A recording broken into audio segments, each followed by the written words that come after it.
When I was around 10 years old, I experienced something that still gives me chills to this day. It was a cold, early morning when I got up to use the bathroom. As I walked in, I was surprised to find my dad already there, standing in front of the mirror with shaving foam all over his face. He was only wearing a pair of slacks and an undershirt. I quickly apologized, turned around and walked out, accidentally running into my mother who was heading to the bathroom too. As soon as she saw me, my mother asked who was in the bathroom. When I told her it was my dad, she looked puzzled and said that he was still asleep in their bed. I was confused and insisted that he was in the bathroom, pointing behind me.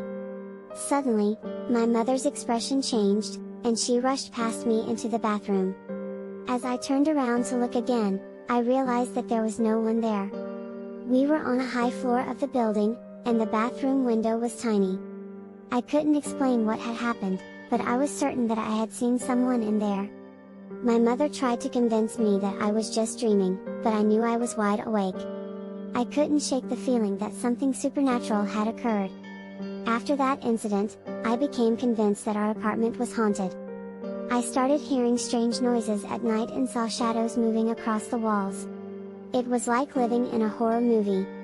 My mother thought I was just being paranoid, but I knew what I had seen. One night, as I was lying in bed, I heard footsteps outside my bedroom door. I was so scared that I pulled the covers over my head, but the footsteps continued. Suddenly, the door creaked open, and I saw a shadowy figure standing in the doorway.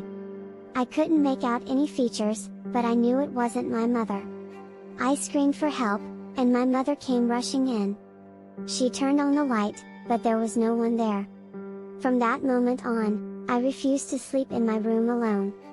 I begged my mother to let me sleep in her bed or on the couch in the living room. Years went by, and I never saw anything like that again.